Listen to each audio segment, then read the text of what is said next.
আবার এক নতুন ভিডিও নিয়ে আসলাম। আগের ভিডিওতে জানাচ্ছি পেয়ারা নিয়ে, এখন ওই পেয়ারা গাছে আরও কিছু ইনফরমেশন আপনাদের মাঝে তুলে ধরবো।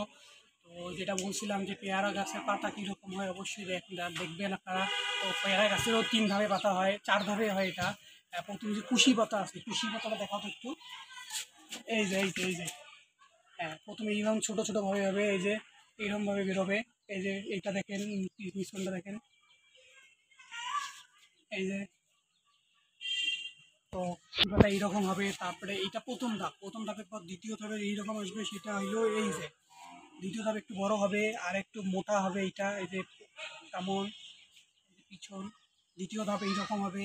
তারপরে তৃতীয় ধাপে এসে একদম যেটা বড় পা হবে সেটা হলো এই যে এইটা, এই দেখুন পেয়ারা পাতা, এটা এর চেয়ে বড় কিন্তু আর হবে না, ঠিক আছে? এর চেয়ে বড় হবে না। এটা দেখেন কত মোটা, কত মোটা। এই যে পিছনটা দেখেন, এই যে এটা লেয়ারটা দেখেন কি মোটা, স্পষ্ট বোঝা যাচ্ছে। এই দেখেন,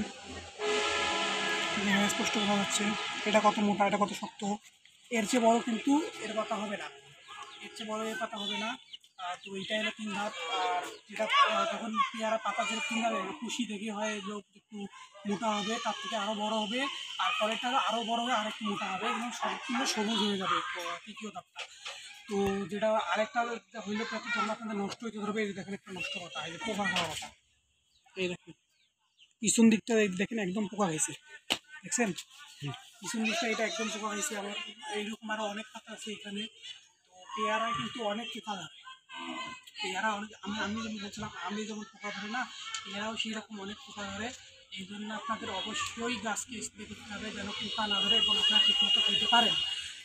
তো খাইতে পারেন। আর পেয়ারার পাতা তো দেখাইলাম 3 ধাপে 4 ধাপে। যেটা দেখাইলাম পেয়ারা পাতাও সব থেকে আলাদা হয়। প্রথমে একদম পাতলা হয়, তারপরে একটু মোটা হয়, তারপরে আরেকটু মোটা হয়। তো আরেকটু মোটা হয়।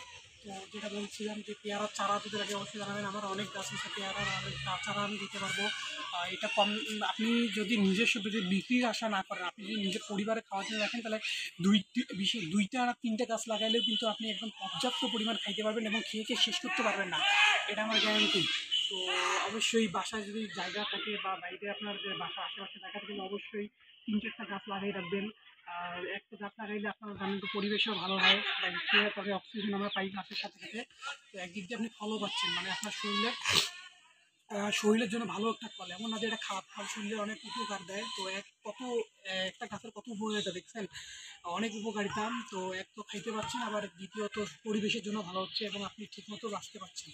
তো অবশ্যই পেয়ারা গাছ লাগাবেন এবং খাবেন। পেয়ারা খাবেন এবং বাসায় যেগুলো আছে, বাসায় আপনার পরিবারে যে বিশেষ করে আপনার যেগুলো গুরুজন আছে তাদেরকে অবশ্যই খাওয়াবেন পেয়ারা।